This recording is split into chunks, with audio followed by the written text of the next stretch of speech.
Udara pagi di Desa Wonosari masih menyisakan embun. Matahari belum tinggi, namun suara ayam jantan bersahut-sahutan, menandakan hari sudah dimulai.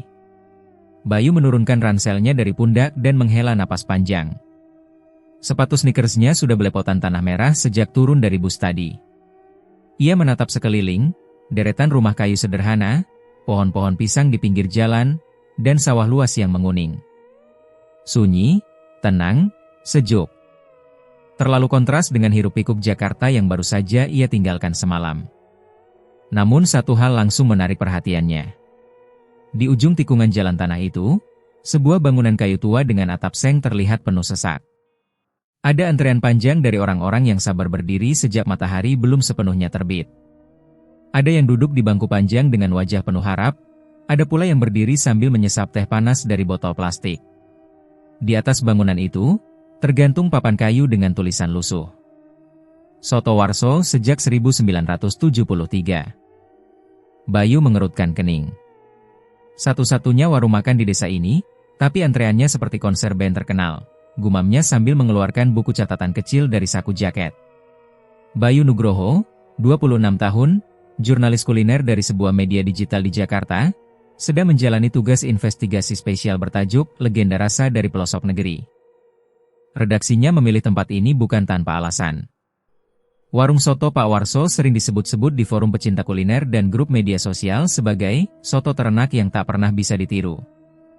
Rasa kuahnya disebut-sebut bisa bikin kangen seperti rasa cinta pertama yang gagal.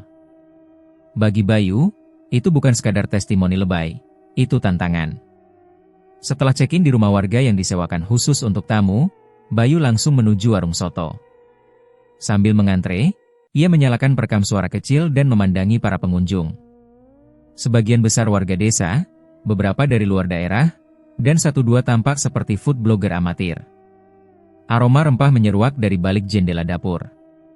Bayu mencium jejak serai, lengkuas, bawang putih, dan sesuatu yang lebih pekat, mungkin kayu manis, atau entahlah.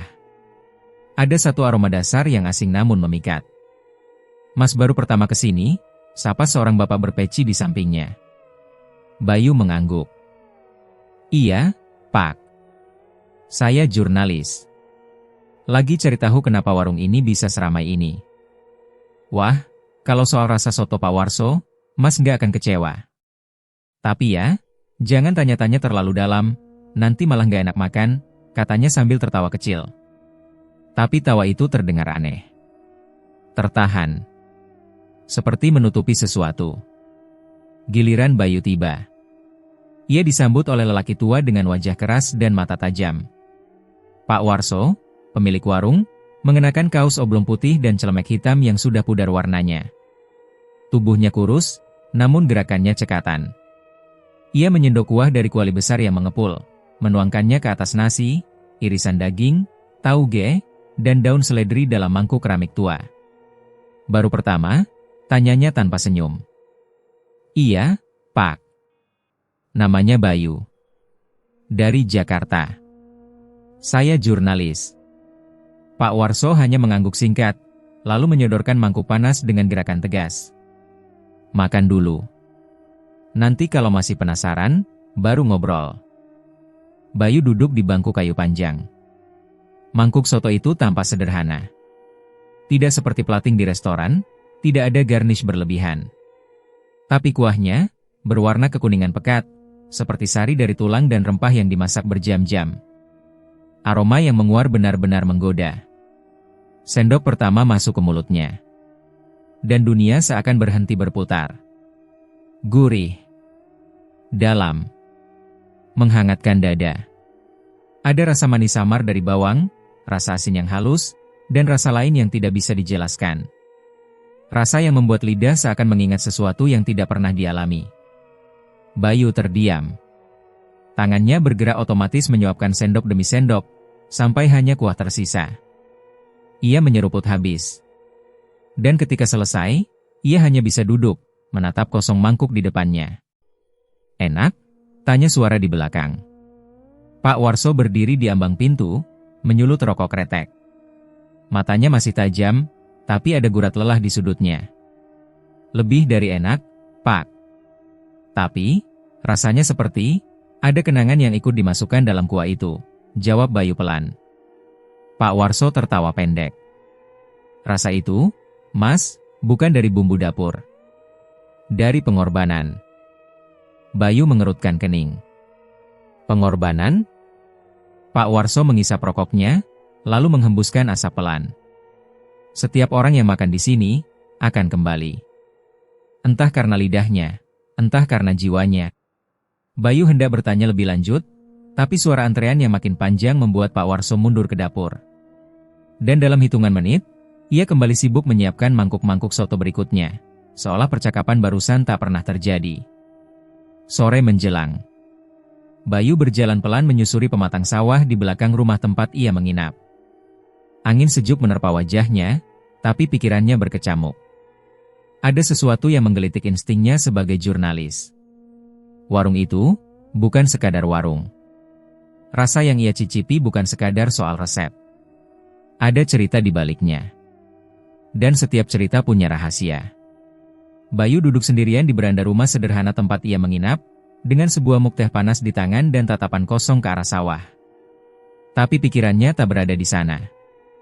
Pikirannya terjebak dalam semangkuk soto yang ia cicipi pagi tadi. Bukan sekadar enak, soto Pak Warso meninggalkan rasa yang membekas dalam cara yang aneh. Seolah ada jejak dari sesuatu yang lebih dalam, lebih tua, lebih gelap dari sekadar bumbu dan tulang. Ia telah makan banyak soto dalam hidupnya, dari kelas kaki lima sampai restoran mewah yang memodernisasi segala rasa tradisional. Tapi ini berbeda. Kuahnya seperti memiliki daya hisap sendiri. Setiap suapan tak hanya memuaskan lidah, tapi juga menuntut untuk diulang. Ada semacam rasa lapar yang tidak selesai, bahkan setelah mangkuk habis. Bayu merogoh tasnya, mengambil buku catatan kecil, dan menuliskan sesuatu. Rasa gurihnya terlalu dalam. Sore itu, Bayu kembali ke warung Pak Warso. Warung itu sudah tutup, hanya menyisakan sisa-sisa aroma kuah yang masih menggantung di udara. Bangku-bangku panjang kosong, dan pintu dapur tertutup. Ia melangkah pelan ke sisi belakang, mencoba melihat-lihat. Tak ada suara selain gemerisik dedaunan dan sesekali ayam berkokok dari kejauhan. Namun, saat kakinya menginjak tanah dekat sumur tua di samping warung, hidungnya menangkap bau samar yang menusuk. Bukan bau busuk, tapi bau daging rebus yang terlalu matang. Ia mendekat. Ada bekas asap di sekitar batu dapur luar, seolah seseorang memasak sesuatu dalam jumlah besar semalaman. Tapi tak ada panci, tak ada bara. Hanya tanah hangus dan tetesan merah kecoklatan di sela bebatuan. Bayu merinding. Ia mundur pelan. Baru saja hendak kembali ke rumah, suara berat memanggilnya dari balik pintu belakang.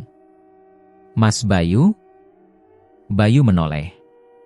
Pak Warso berdiri di ambang pintu dapur, rokok kretek menyala di tangan, wajahnya tetap keras, tapi sorot matanya lebih tajam dari sebelumnya.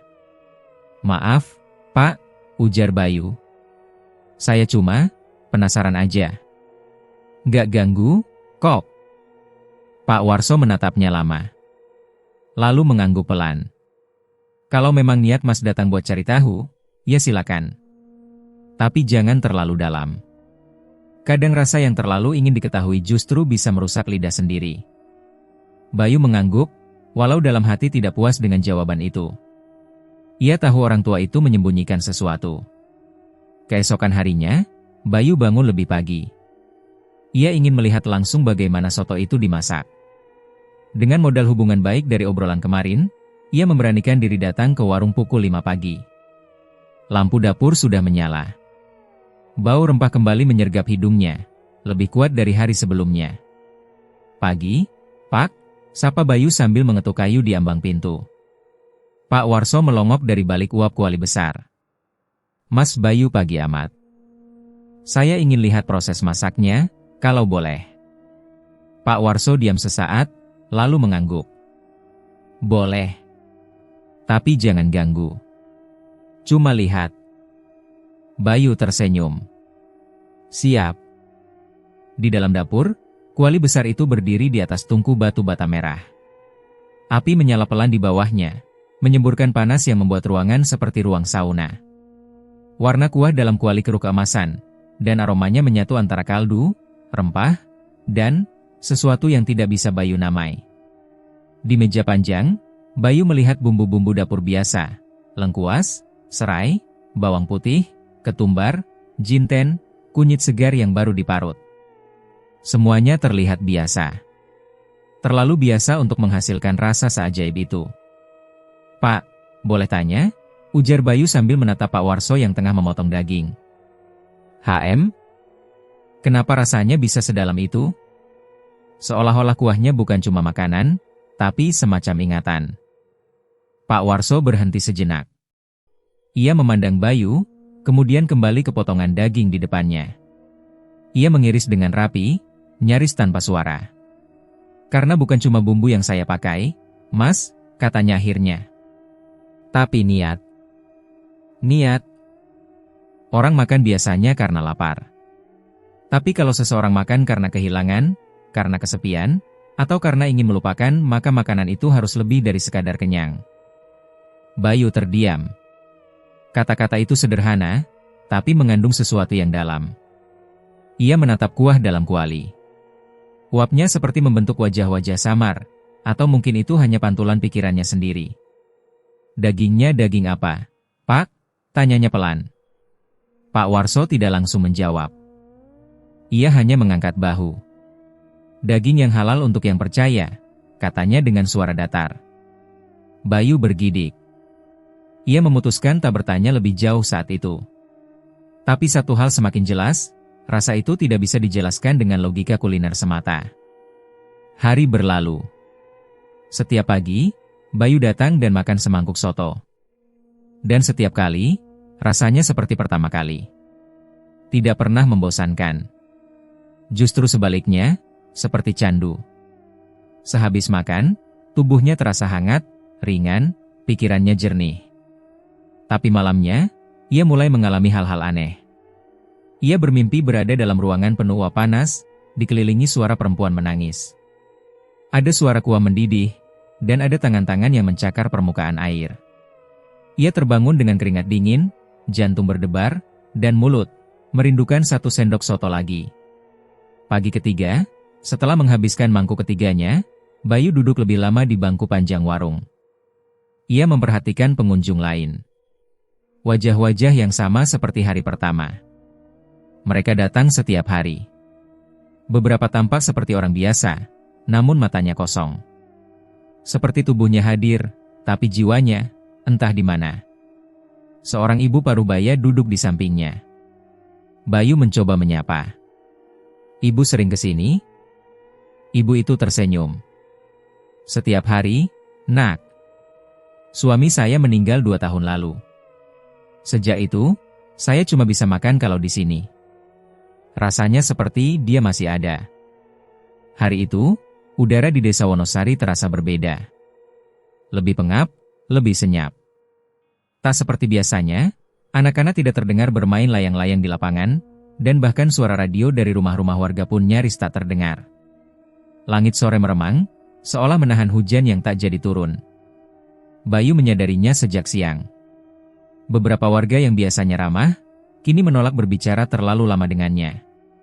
Saat ia mampir ke warung kopi kecil di dekat balai desa, pemilik warung hanya menatapnya sekilas sambil berkata pelan, "Mas Bayu, nanti malam jangan keluar, ya." Selasa Kliwon. Nggak baik. Bayu yang belum paham sepenuhnya tentang adat dan kepercayaan Jawa, hanya tersenyum sopan. "Ada apa memangnya, Bu?" Si ibu hanya menggeleng pelan sambil menatap ke arah utara, tempat hutan kecil membentang di belakang desa. "Pokoknya jangan keluar, Mas." Dengar kata orang lama. Sudah banyak yang hilang. Perkataan itu melekat di kepala Bayu sampai malam tiba. Ia menatap jam tangannya. Pukul 22.15. Di luar rumah kontrakan, suara jangkrik bersahutan. Tapi tidak ada satupun suara manusia terdengar. Seolah desa ini berubah menjadi dunia lain saat malam Selasa Kliwon. Penasaran dan dorongan jurnalisnya mengalahkan rasa takut. Bayu mengenakan jaket hitam, menyelipkan perekam suara di saku, dan membawa senter kecil. Ia membuka pintu perlahan. Tidak ada satupun lampu menyala di sepanjang jalan tanah yang biasa dilewatinya. Bahkan rumah Pak Warso pun gelap. Bayu berjalan pelan, menyusuri jalan kecil menuju belakang warung. Ia tahu dari hasil pengamatannya, di belakang warung ada jalan setapak yang menuju hutan kecil. Suara binatang malam terdengar lebih jelas, tapi juga lebih aneh. Seperti ada suara tangis, atau mungkin hanya angin lewat celah daun. Langkahnya terhenti saat senter menangkap bayangan. Bayangan seseorang. Bayu mematikan senternya cepat-cepat dan berjongkok di balik semak. Jantungnya berdebar hebat. Seseorang, atau sesuatu, tengah menyeret tubuh. Bayangan itu tinggi besar, mengenakan kain panjang, tak jelas apakah laki-laki atau perempuan. Tapi yang diseret jelas seorang perempuan muda. Rambutnya terurai, tubuhnya lemas seperti tak sadarkan diri, atau mungkin... Bayu menahan napas. Mereka bergerak ke arah hutan. Langkah si penyeret berat, tapi mantap. Tubuh perempuan itu terseret tanpa perlawanan, kakinya membekas di tanah becek. Tak ada suara selain gesekan kain dan gesekan tubuh dengan tanah. Bayu hampir melompat keluar dari persembunyiannya. Tapi insting bertahan membuatnya tetap diam. Ia tahu, jika ia salah langkah, bisa jadi ia yang berikutnya. Setelah bayangan itu menghilang ke balik pepohonan, Bayu perlahan mengikuti jejak yang tertinggal di tanah. Tak jauh dari pinggir hutan, ia menemukan sesuatu, seutas pita rambut merah muda, basah oleh lumpur. Ia memungutnya pelan, memasukkannya ke saku. Tiba-tiba, terdengar suara aneh dari arah dalam hutan. Seperti gemericik air mendidih bercampur suara rintihan. Tak seperti suara manusia. Lebih seperti suara dari balik dunia. Bayu mundur perlahan. Tapi saat berbalik, sekelebat bayangan melintas di belakangnya. Ia membeku. Nafasnya tercekat. Tidak ada siapa-siapa. Tapi bulu kuduknya berdiri. Dengan cepat ia kembali ke rumah kontrakan. Pintu dikunci rapat, dan tubuhnya bersandar di balik daun pintu sambil mencoba mengatur napas. Malam itu, ia tak bisa tidur. Pikirannya dipenuhi oleh tubuh perempuan yang diseret, suara mendidih, dan bayangan yang melintas. Pagi harinya, desa kembali seperti biasa. Anak-anak bermain di jalan, ibu-ibu menjemur pakaian, dan bau soto dari warung Pak Warso kembali menyeruak. Seolah malam tadi tak pernah terjadi. Bayu tak berkata apa-apa. Ia hanya berjalan pelan ke warung dan memesan semangkuk soto seperti biasa. Tapi kali ini, ia memperhatikan wajah-wajah di sekelilingnya lebih cermat. Seorang gadis muda yang kemarin dilihatnya duduk di sudut warung, kini tak ada. Bayu menanyakan namanya ke pelayan. Yang rambut panjang itu ya? Mbak Tari, kata si pelayan. Wah, saya juga nggak lihat dia hari ini, biasanya memang tiap pagi datang. Bayu hanya mengangguk. Dalam hati, ia yakin, gadis itulah yang ia lihat diseret ke hutan semalam. Sore itu, ia menemui kepala dusun, Pak Darto. Lelaki tua berkopiah itu menyambutnya dengan senyum lelah.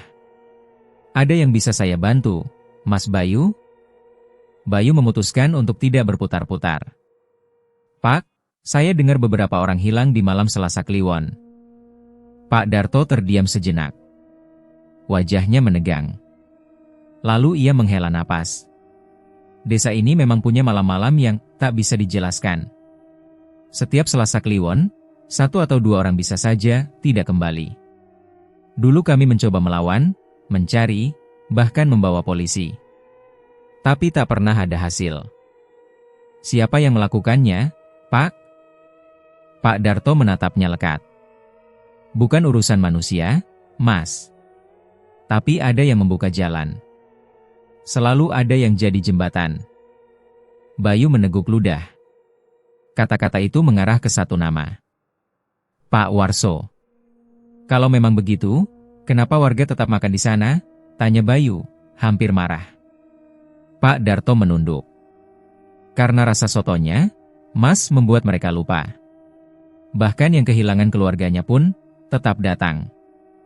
Seolah kuah itu menenangkan meski menyimpan sesuatu yang mengerikan. Bayu bangkit dari duduknya, merasa kepalanya pening. Ia berjalan pulang dengan langkah berat. Tapi satu hal sudah jelas, malam Selasa Kliwon bukan sekadar malam biasa. Dan ia, tanpa sadar, mulai terseret dalam pusaran yang tak bisa dilihat orang biasa.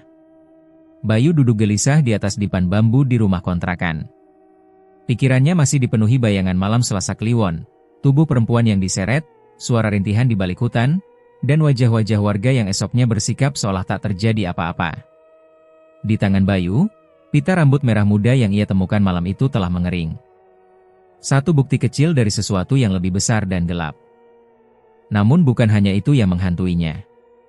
Bayu mulai merasa bahwa dirinya bukan hanya pengamat. Ia kini seperti penonton yang perlahan diseret ke tengah panggung pertunjukan gelap, dan sadar bahwa pertunjukan itu nyata dan berbahaya. Ia menatap jam tangannya. Pukul 1.12 dini hari. Desa sudah benar-benar tertidur. Angin malam menggesek daun jendela. Hening. Terlalu hening. Bayu menarik napas panjang, lalu berdiri. Malam ini, ia tidak bisa hanya duduk dan menebak. Ia harus melihat langsung. Bukan dari luar, tapi dari dalam. Langkahnya pelan menembus jalanan tanah yang lengang. Ia mengenakan sweater gelap dan membawa senter kecil serta kamera saku. Di balik jaketnya, terselip sarung tangan plastik dan kantong bukti. Warung Pak Warso tampak gelap dari luar, tapi ia tahu bagian dapur sering menyala sepanjang malam. Warga pernah berbisik bahwa Pak Warso memasak sendiri kuahnya, tanpa bantuan siapapun, di waktu yang tak bisa disaksikan orang biasa. Bayu berjongkok di samping dinding warung, di balik semak pisang. Ia menunggu. Dan benar. Sekitar pukul 2.15, lampu remang dari dapur menyala. Bayangan seseorang tampak mondar-mandir di balik tirai. Bayu menahan napas. Setengah jam kemudian, lampu dapur kembali padam. Bayu tahu, ini saatnya. Pintu belakang warung tidak dikunci. Bayu mendorongnya pelan. Suara engsel tua berderit lirih. Ia masuk dengan langkah pelan, nyaris tanpa suara, hanya ditemani senter kecil di tangan kiri. Dapur itu sederhana tapi bersih. Dinding kayu dipenuhi rak rempah-rempah. Meja potong dengan noda kecoklatan di sudutnya. Dan di tengah ruangan berdiri kuali besar berwarna hitam legam, menempel di atas tungku batu bata. Tutupnya masih mengepul. Bayu mendekat. Hidungnya langsung diserbu aroma kuah soto. Kuat, tajam, dan gurih. Tapi kini ada aroma lain yang ikut mengambang. Bau anyir, samar tapi menusuk. Dengan tangan gemetar, Bayu mengenakan sarung tangan plastik, lalu membuka tutup kuali perlahan. Asap tebal keluar, membuat matanya perih. Tapi di balik uap itu, ia melihatnya, potongan tulang. Beberapa kecil dan biasa saja. Tapi satu di antaranya. Ia tercengang. Bentuknya pipih panjang, ujungnya bulat. Terlalu tipis untuk tulang sapi. Terlalu rapuh untuk ayam. Dan yang membuat jantung Bayu hampir berhenti, di salah satu sisi tulang itu tampak ukiran garis bukan ukiran alami. Lebih seperti bekas sayatan benda tajam. Dengan cepat, Bayu mengambil penjepit logam, menciduk tulang itu, dan memasukkannya ke dalam kantong plastik. Ia menutup kuali kembali dan menyeka keringat di dahinya. Tapi saat hendak keluar, suara berderit terdengar dari arah pintu dapur. Bayu membeku. Langkah kaki. Pelan. Lambat. Mendekat. Ia buru-buru mematikan senter dan melompat bersembunyi di balik meja bumbu. Nafasnya tercekat. Bayangan tinggi muncul di ambang pintu. Pak Warso. Tanpa suara, pria tua itu masuk. Ia membawa lampu minyak kecil dan berdiri di dekat kuali. Wajahnya dingin, matanya kosong tapi tajam. Sejenak ia terdiam, seolah mendengarkan sesuatu. Lalu, ia mengendus. Bayu menggigil. Ia tahu, Pak Warso merasakan ada orang lain di dapur ini. Tapi setelah beberapa menit, pria itu hanya mendekatkan wajah ke kuali, menggumam pelan sesuatu, mantra, mungkin, lalu berbalik dan keluar. Lampu minyak pelan-pelan menghilang dari jangkauan. Bayu menunggu beberapa detik, lalu keluar dari persembunyian. Kali ini, ia tidak langsung pulang ke kontrakan. Ia berlari sepanjang jalan tanah hingga napasnya tersengal. Pagi itu, Bayu duduk di dalam mobil angkot tua yang ia sewa untuk menuju kota kabupaten terdekat. Di dalam tasnya, kantong plastik berisi tulang disimpan rapat, dilapisi kain. Ia menuju laboratorium forensik kecil milik salah satu kenalannya dari kampus dulu yang kini bekerja di Dinas Kesehatan Daerah. 2 hari kemudian, hasilnya keluar. Dan membuat tengkuk Bayu dingin. Sampel tulang menunjukkan karakteristik struktur osteon khas tulang manusia dewasa. Usia diperkirakan antara 20-35 tahun. Tidak ditemukan indikasi penyakit tulang atau kelainan. Ini bukan tulang hewan. Bayu membaca laporan itu berulang kali. Lalu ia duduk terdiam, memandangi hasil analisis itu seperti menatap lubang hitam. Soto itu, kuahnya, aromanya, kekuatan rasanya. Semuanya berasal dari sesuatu yang tak seharusnya ada di dalam makanan. Dari manusia. Bayu kembali ke desa dengan tubuh lemas, pikiran berkecamuk, dan satu pertanyaan besar. Apakah semua warga tidak tahu?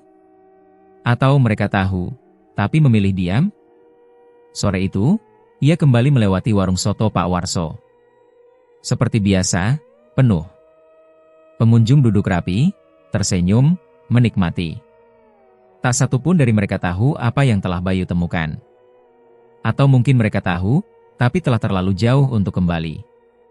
Sementara itu, dari balik jendela dapur, sepasang mata tua mengamati Bayu. Matanya tidak lagi tampak kosong. Kali ini, penuh waspada. Dan Bayu sadar, ia sudah membuka rahasia. Tapi mungkin, ia juga telah membuka pintu yang tak bisa ditutup kembali.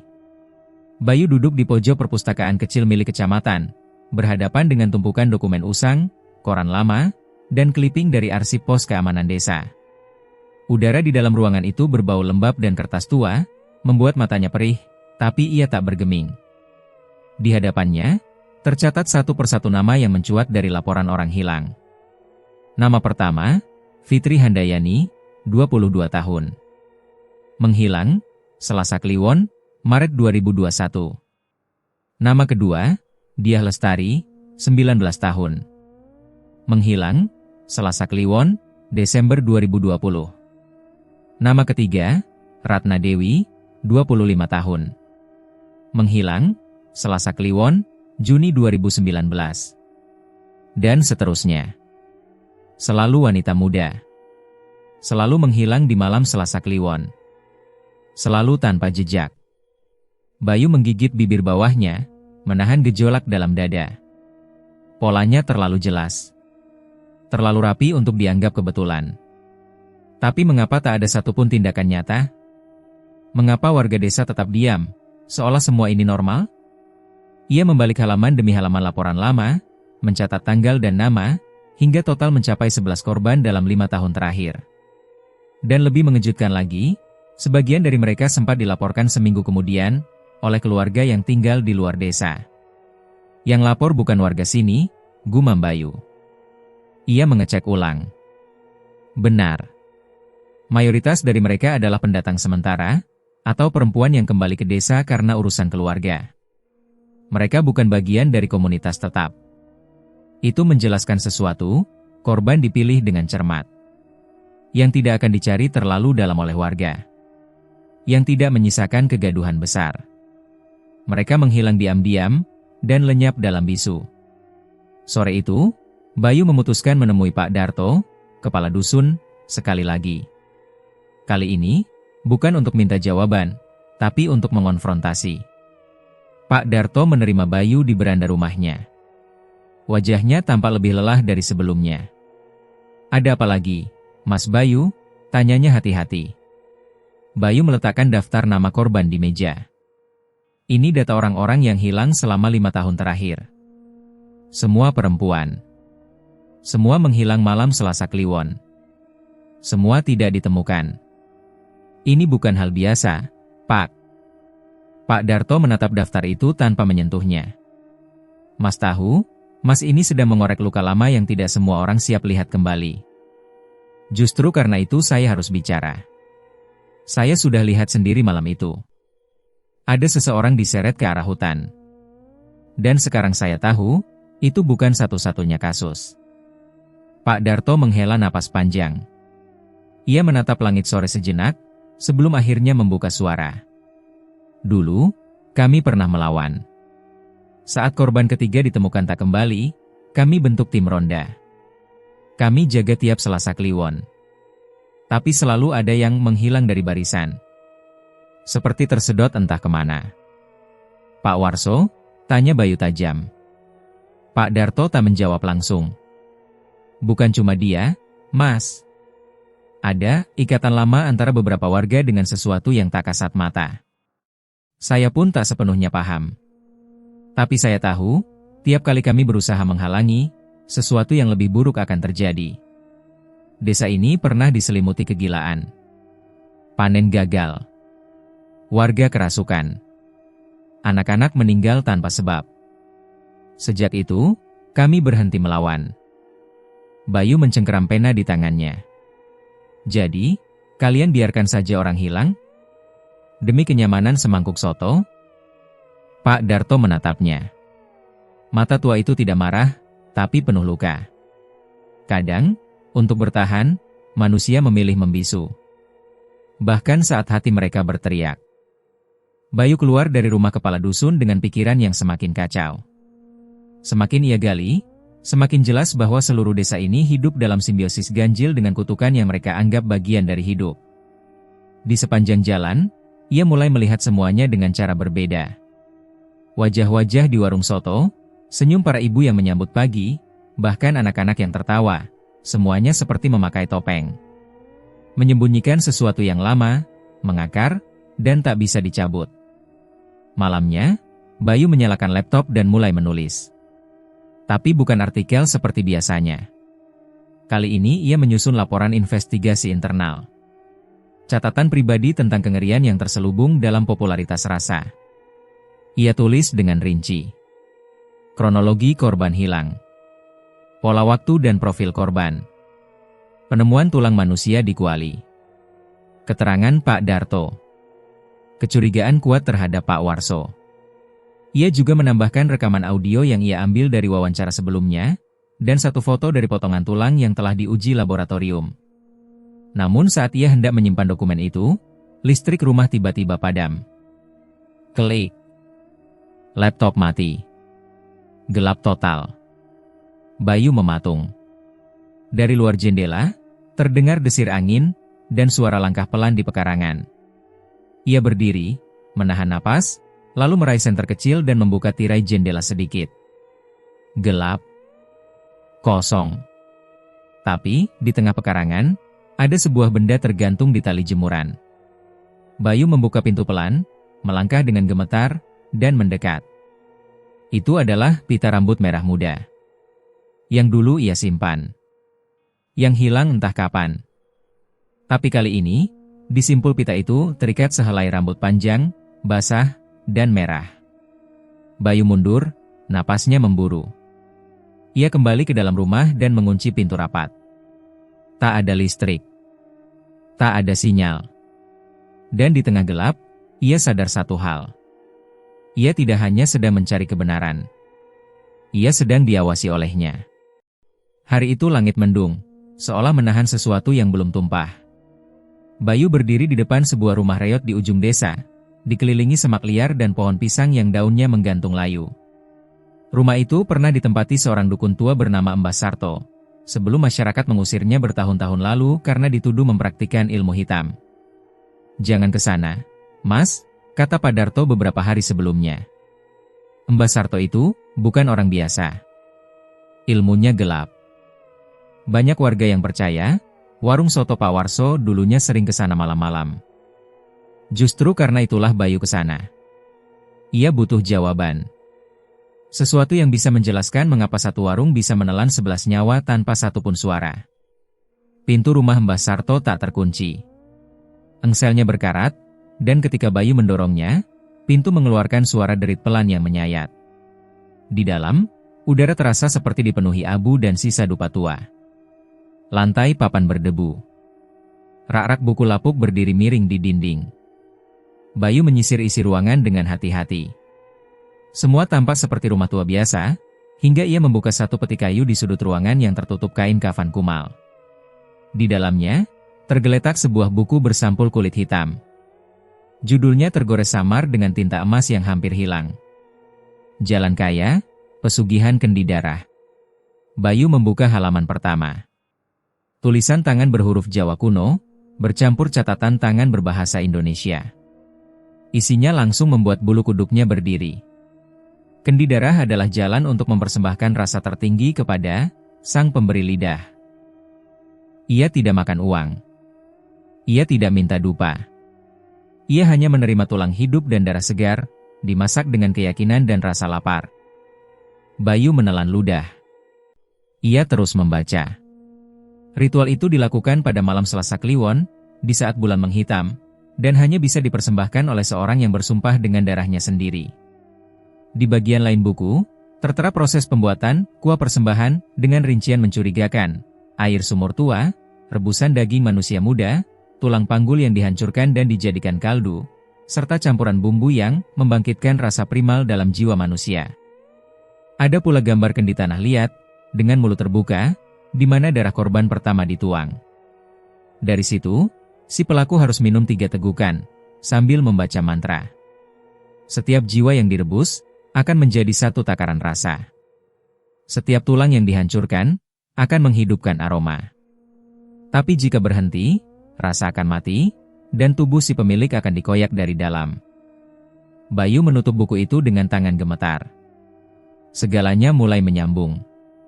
Rasa kuah yang begitu kuat, tak tertandingi, bukan hanya soal resep atau teknik, tapi sesuatu yang lebih keji, lebih purba. Ia memotret sebagian halaman, lalu memasukkan buku itu ke dalam ransel.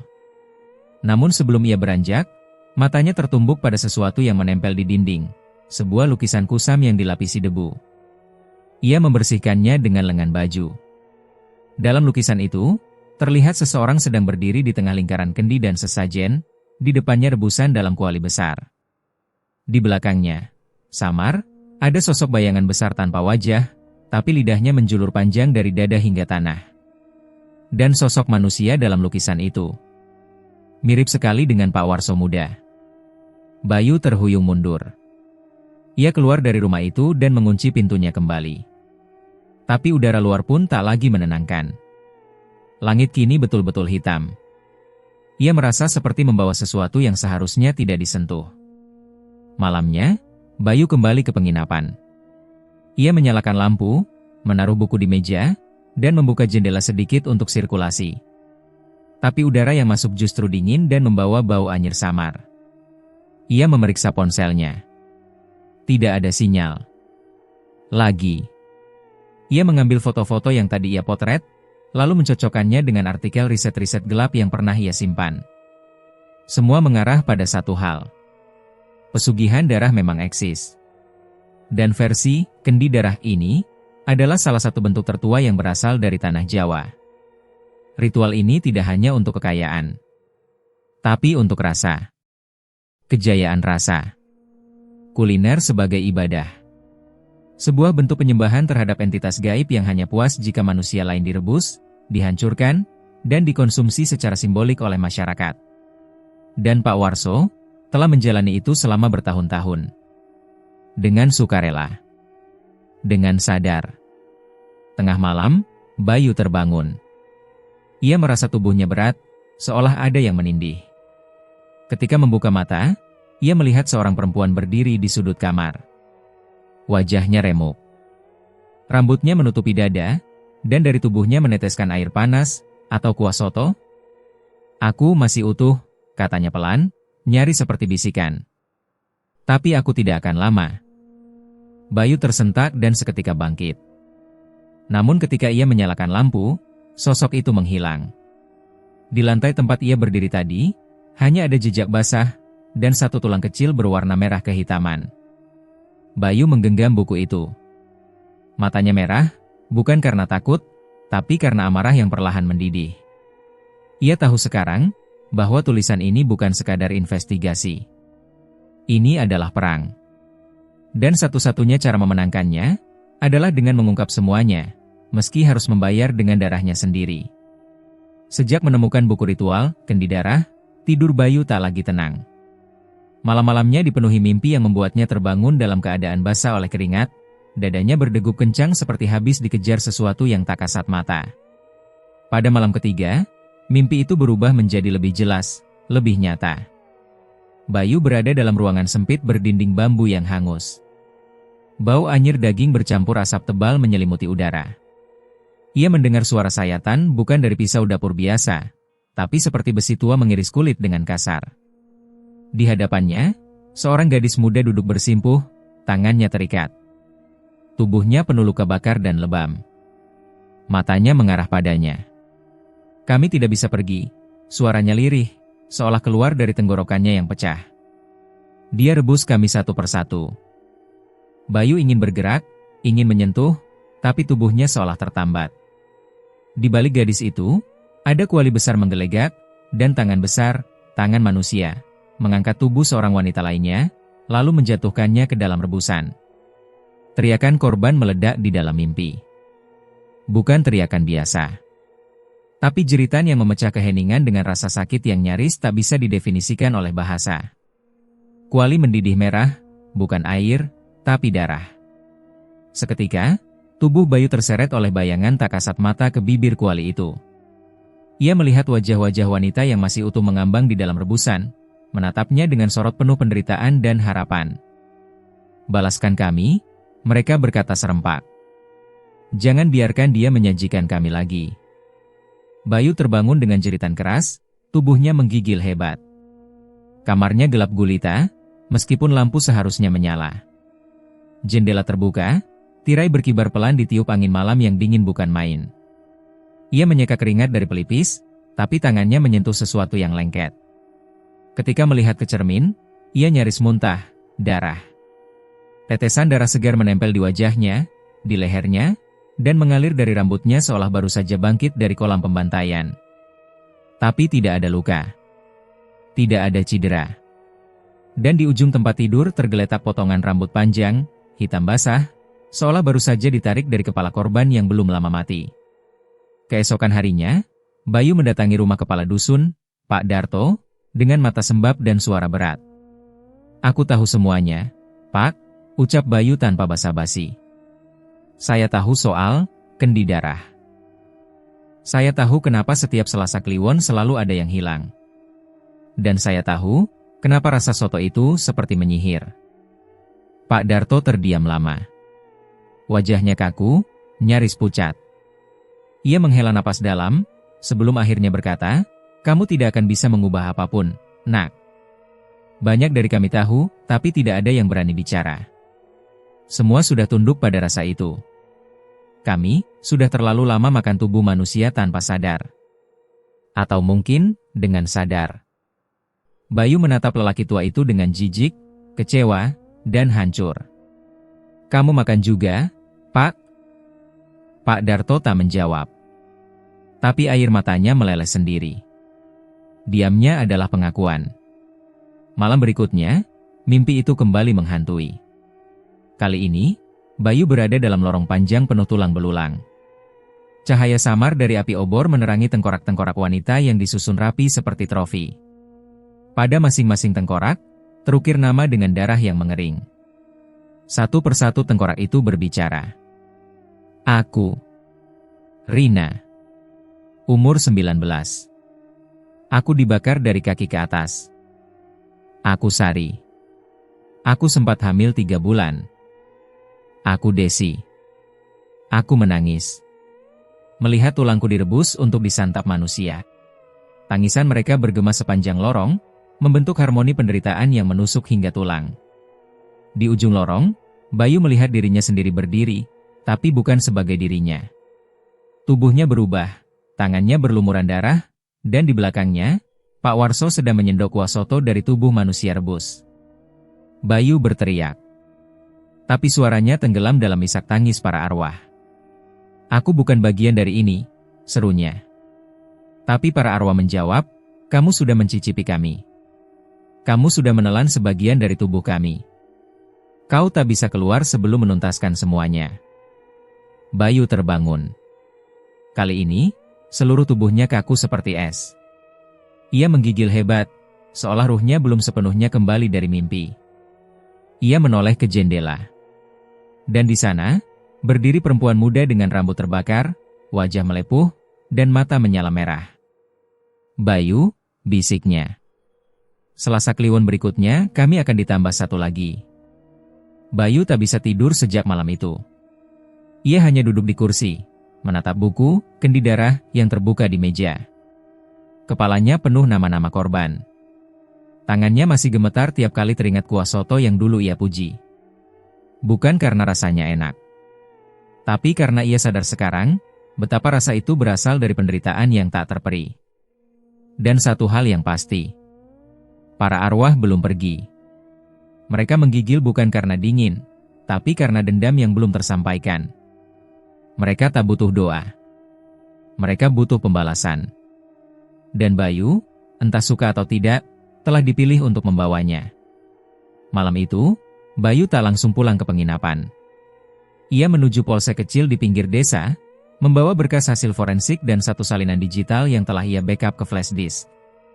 Ia menemui salah satu petugas yang tampak masih muda dan terbuka, Bribda Hendra. "Apa kamu yakin?" tanya Hendra setelah membaca hasil laporan itu. "Yakin. Dan saya pikir, ini bukan hanya satu korban. Saya punya data hilangnya wanita-wanita desa, semua terjadi di malam Selasa Kliwon, dan saya yakin, itu semua berkaitan dengan warung soto Pak Warso." Bribda Hendra menelan ludah. Wajahnya pucat. "Saya harus bicara ke atasan dulu." "Jangan."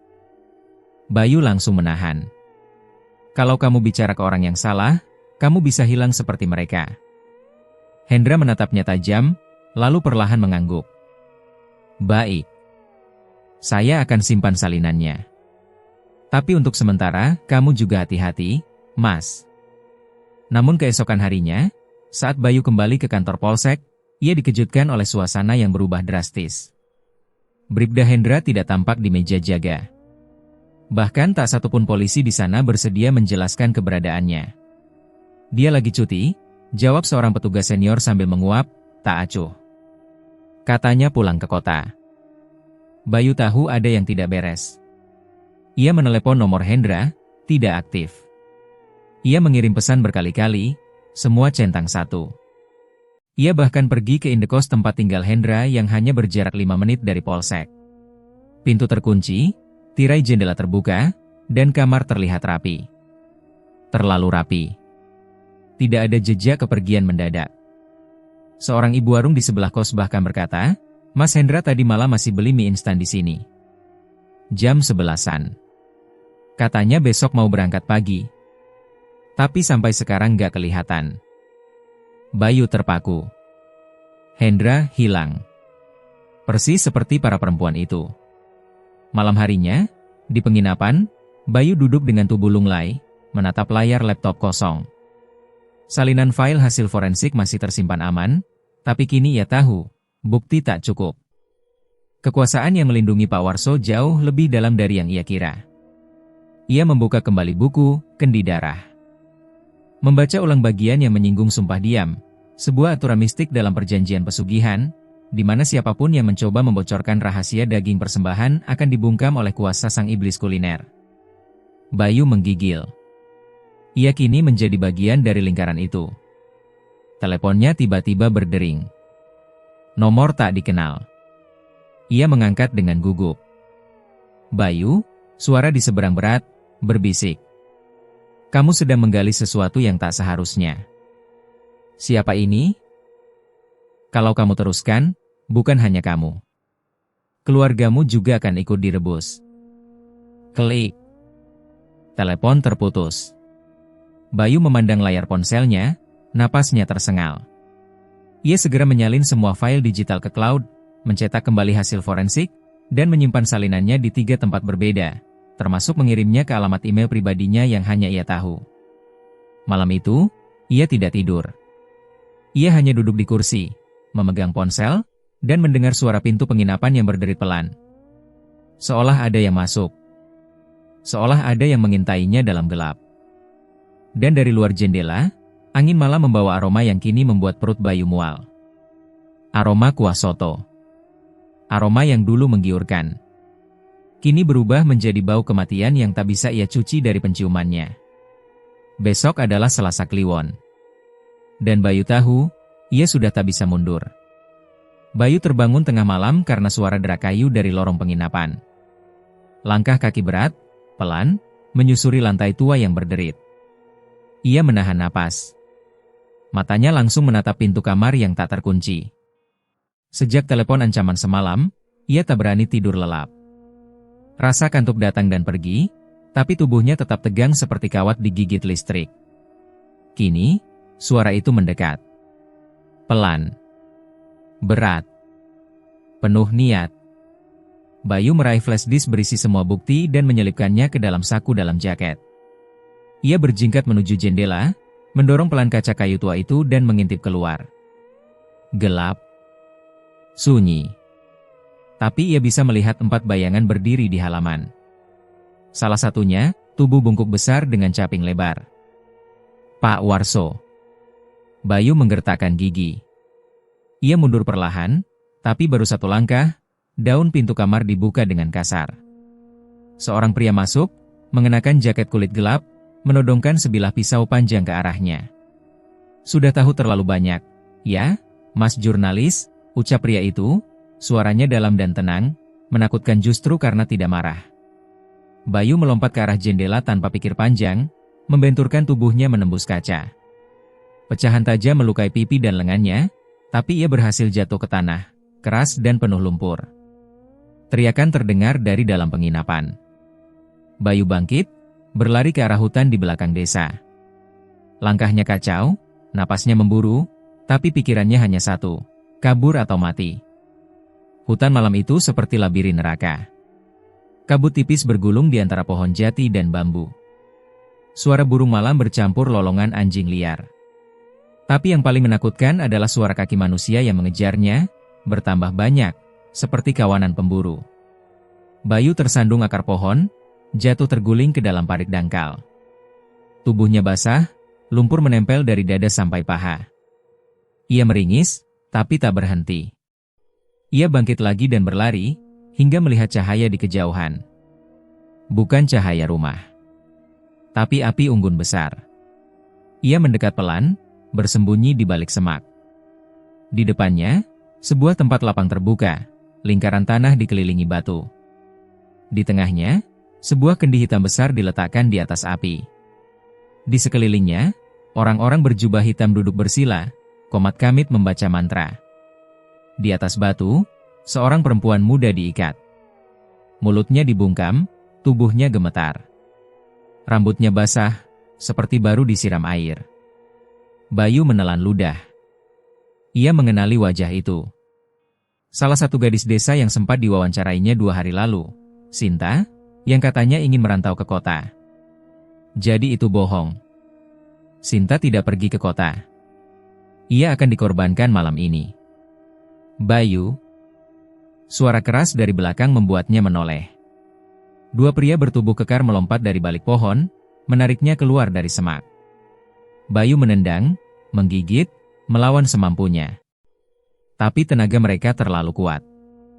Ia dibanting ke tanah, lalu diseret menuju altar batu di tengah lingkaran api. Semua kepala menoleh ke arah mereka.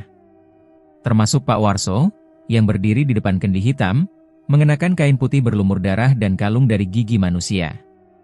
Selamat datang, Bayu, ujarnya tenang. Akhirnya kamu sendiri yang datang ke sini. Bayu meronta. Kalian gila. Ini pembunuhan. Kalian semua iblis. Pak Warso hanya tersenyum. Kami hanya mempersembahkan apa yang telah dijanjikan. Sudah puluhan tahun, dan desa ini sejahtera. Semua orang makan enak. Termasuk kamu. Ia mengangguk ke arah kendi. Kamu mencicipi soto kami. Kamu menikmati kuahnya. Kini kamu bagian dari siklus itu. Bayu dililit tali rotan di tangan dan kaki, lalu didudukan di sisi altar, tepat di seberang Sinta. Gadis itu menangis dalam diam, air mata bercampur tanah dan darah. Pak Warso mengangkat tangannya, memberi isyarat. Seorang wanita tua mendekat, membawa mangkok berisi darah segar. Ia menuangkannya ke dalam kendi. Kendi itu mulai bergetar. Api di bawahnya seolah menyala 2 kali lipat lebih tinggi. Dari dalam kendi, muncul asap hitam yang berputar naik, membentuk wajah menyeramkan, mata merah menyala, mulut menganga. Bayu menjerit saat kepulan asap itu bergerak ke arahnya. Tapi tiba-tiba, semua lilin dan obor padam. Hening. Dari balik hutan terdengar suara jeritan. Bukan jeritan manusia, tapi jeritan roh-roh perempuan, raungan panjang, nyaring, dan penuh dendam. Angin berputar kencang, membuat ritual kacau. Beberapa orang mulai panik. Bayu melihat sesosok wanita berambut panjang berdiri di balik kabut. Bajunya compang-camping, matanya putih semua. Ia menunjuk ke arah altar dan berteriak, "Balas!" Orang-orang berserakan. Para pelaku ritual menjerit dan lari terbirit-birit. Api menyala sendiri, menjilat altar batu. Pak Warso mencoba tetap berdiri, tapi tubuhnya mulai terbakar. Ia berteriak, namun tak ada yang menolong. Bayu merangkak menuju Sinta, berusaha melepas ikatannya. Meski tangannya gemetar, ia berhasil melepaskan simpul terakhir. Gadis itu langsung memeluknya sambil menangis. Tolong bawa aku pergi dari sini." Bayu mengangguk, menuntunnya keluar dari lingkaran api.